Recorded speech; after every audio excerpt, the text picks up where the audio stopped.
श्री शिवाय नमस्तुभ्यम। हर हर महादेव। गुरुजी के द्वारा श्री अंबा अम्बेश्वर शिव महापुराण कथा हनुमानगढ़ी छतरी तालाब रोड अमरावती महाराष्ट्र में 16 दिसंबर से शुरू हो गई है।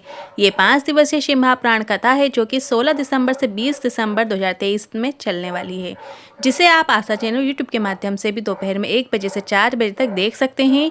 आज 19 दिसंबर मतलब चौथे दिन की कथा पूर्ण हो चुकी है।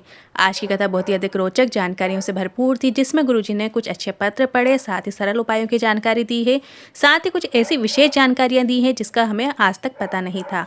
आज 19 दिसंबर अंबा अम्बेश्वर शिव महापुराण अमरावती की कथा में गुरुजी ने कुल 11 उपाय पत्र उपयोगी जानकारियां दी हैं। साथ ही कल है 20 दिसंबर बुधवार की अष्टमी का दिन है। इस दिन किया जाने वाला एक विशेष उपाय भी लेकर आए हैं, वो भी हम आपको इसी वीडियो के अंत में बताने वाले हैं। सभी की जानकारी आपको इसी वीडियो के माध्यम से देंगे। किसी कारणवश यदि आपने आज की कथा नहीं सुन पाए हैं तो पूरी कथा का रसद आपको एक छोटे से वीडियो से प्राप्त हो जाएगा। तो बढ़ते हैं आज की कथा की पहली जानकारी की ओर। बचपन में बच्चे के पांव चंचल होते हैं, जवानी में रोम रोम चंचल होता है और बुढ़ापे में व्यक्ति की जीवान चंचल हो जाती है। शिव महापुराण की कथा कहती है, बचपन में पांव चंचल चल जाएगा, जवानी में रोम रोम चंचल होगा चल जाएगा, पर बुढ़ापे में जीवान का चंचल होना ठीक नहीं है कि कभी बेटे को कुछ कह दिया तो कभी बहू को कुछ कह दिया, परिवार वालों को कुछ कह दिया। बुढ़ापे की सबसे बड़ी दौलत है चुप रहना, शांत रहना, मौन रहना। जितना शांत रहोगे बुढ़ापे में उतना पूजे जाओगे। बढ़ते हैं आज की कथा की दूसरी जानकारी की ओर। प्रिया जी पत्र लेकर आई। मैं गुरु जी के चरणों में प्रणाम कर रही हूँ। मेरा एक प्रश्न है, क्या आप उत्तर देंगे? गुरु जी, विदेश में पति पत्नी हाथ पकड़ के चलते हैं, चिपक चिपक के चलते हैं। हमारे भारत में पति पत्नी दूर दूर चलते हैं, साथ नहीं चलते हैं। इसका क्या कारण है? गुरु जी ने कहा, अब इसमें मैं क्या कह सकता हूँ, क्या बता सकता हूँ? बस इतना बताना चाहूँगा कि इसमें एक जमीन आसमान का अंतर है, पर एक बात निश्चित है, विदेश की सभ्यता और भारत की सभ्यता में जमीन आसमान का अंतर है। विदेश की सभ्यता में पति को लगता है कहीं ये भाग ना जाए, इसलिए हाथ पकड़ पकड़ के चलता है, और भारतीय सभ्यता में जब 7 फेरे हो जाते हैं तो दोनों बेफिक्र हो जाते हैं। कोई किसी को छोड़कर नहीं जा सकता, इसलिए अपने आनंद में चलते हैं। बढ़ते हैं आज की कथा की तीसरी जानकारी की ओर। रुक्मणी जी का विवाह भगवान कृष्ण के साथ कितनी बार हुआ? गुरुजी ने सभी से यह प्रश्न किया कि रुक्मणी जी का जो विवाह हुआ था वो भगवान कृष्ण के साथ कितनी बार हुआ?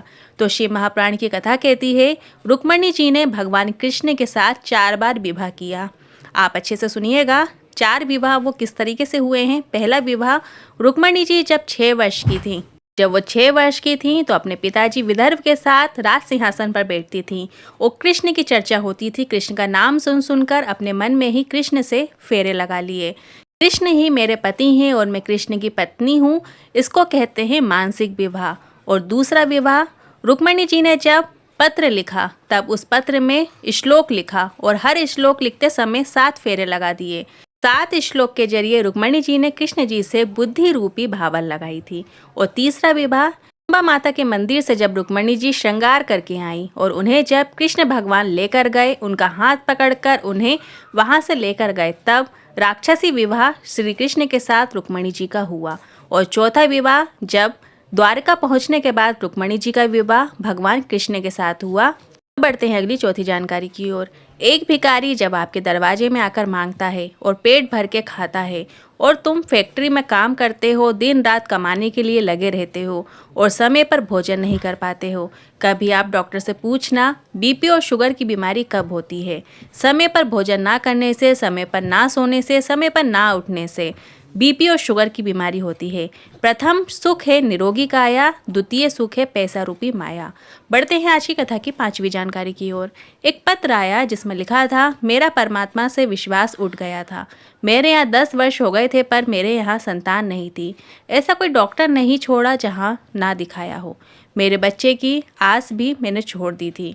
किसी के यहाँ फंक्शन में जाती थी तो बहुत बुरा लगता था, मुंह उतरा रहता था जब दूसरे के बच्चों को देखती थी। पड़ोसन के कहने पे आसन लगाकर शिव महापुराण की कथा सुनना शुरू किया। टीवी में कथा सुनती सफ़ेद आंकड़े की जड़ का प्रयोग किया, पशुपतिनाथ व्रत किया। कुछ समय बाद मेरी तबीयत खराब हुई। हम इलाज करवाते रहे और जब तबीयत ज़्यादा खराब हुई तब हॉस्पिटल में गए। डॉक्टर ने बताया कि मैं गर्भवती हूँ, पर बच्चे की धड़कन नहीं आई थी। दूसरी सोनोग्राफी में भी डॉक्टर ने कहा बच्चे को मत रखो, धड़कन नहीं है। इसके बाद डर के मारे मैंने सोनोग्राफी ही नहीं कराई। फिर 7वें महीने तक मैंने रोज शिवलिंग पर जल चढ़ाकर जल पिया और सोनोग्राफी कराई और रिपोर्ट नॉर्मल आ गई और बाबा की कृपा से मैंने एक स्वस्थ बच्चे को जन्म दिया है। उसी का आभार व्यक्त करने कथा पंडाल में आई हूँ। बढ़ते हैं आज की कथा की 6वीं जानकारी की ओर। जी ने कहा सुख और उम्र की आपस में बनी नहीं। जब सुख आता है तब उम्र चली जाती है और जब उम्र रहती है तो सुख को पाने का प्रयास करते रहते हैं। सुख और उम्र की आपस में कभी नहीं बनी। पूरी जिंदगी संघर्ष में निकल गई, सुख पाने के चक्कर में निकल गई और जब सुख मिला तो उम्र चली गई। बढ़ते हैं आज की कथा की 7वीं जानकारी की ओर। दुनिया का ऐसा कोई सुख नहीं जो शिव की भक्ति से नहीं मिल सकता। शिव के बिना सब अधूरा है। बढ़ते हैं आज की कथा की 8वीं जानकारी की ओर। विदर्भ में अम्बेश्वर महादेव का वर्णन देखने को मिलता है, जहां पर माता रुक्मणी वन क्षेत्र में आ गईं। उस वन क्षेत्र की गुफा के अंदर एक भूमि में जाकर बैठ गईं। वहां बैठकर उन्होंने पार्थिव शिवलिंग का निर्माण किया। नेत्र बंद करके सिर्फ और सिर्फ पार्थिव शिवलिंग का निर्माण किया। ना ही उसमें जल चढ़ाया, ना ही बेलपत्र चढ़ाई, ना ही फूल चढ़ाए, ना ही चावल का दाना चढ़ाया, कुछ भी नहीं चढ़ाया। सिर्फ एक पार्थिव शिवलिंग का निर्माण किया। केवल 6 वर्ष की अवस्था में उन्होंने इस पार्थिव शिवलिंग का निर्माण किया था। रुक्मणी जी ने तप किया था कृष्ण जी को प्राप्त करने के लिए। करते हैं आज की कथा की 9वीं जानकारी की ओर। सालवर्डी छोटा महादेव, बड़ा महादेव जो आप लोग सुनते आए हैं वो अम्बेश्वर महादेव है। धर्मराज भूमि, कौडिल्यापुर या मोरसी के अम्बेश्वर महादेव ये केवल यहीं तक सीमित नहीं है। बढ़ते हैं आज की कथा की 10वीं जानकारी की ओर। राम मंदिर में राम जी 22 जनवरी को विराजमान होने वाले हैं, तो इस दिन आप अपने घर में रंगोली बनाइए, दीप लगाइए, घर को सजाइए, आनंद से इस उत्सव को उत्सव की तरह मनाइए। अगर अयोध्या जा सकते हैं तो ज़रूर जाइए, अन्यथा आप अपने घर में ही सजाकर, दीप लगाकर, रंगोली बनाकर आनंद की प्राप्ति कर सकते हैं या आप कुबेरेश्वर धाम भी आ सकते हैं। बढ़ते हैं आज की कथा की 11वीं जानकारी की ओर।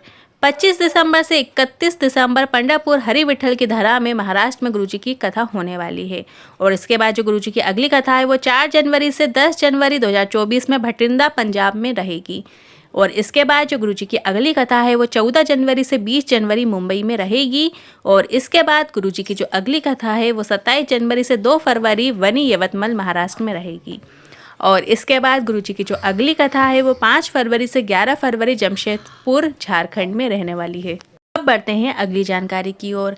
कल है 20 दिसंबर और बुधवार की अष्टमी पड़ रही है। बुधवार की अष्टमी वर्ष भर में 1 या 2 ही आती है, तो बहुत ही विशेष दिन होता है बुधवार की अष्टमी का। तो कल है 20 दिसंबर, बुधवार की अष्टमी का दिन है।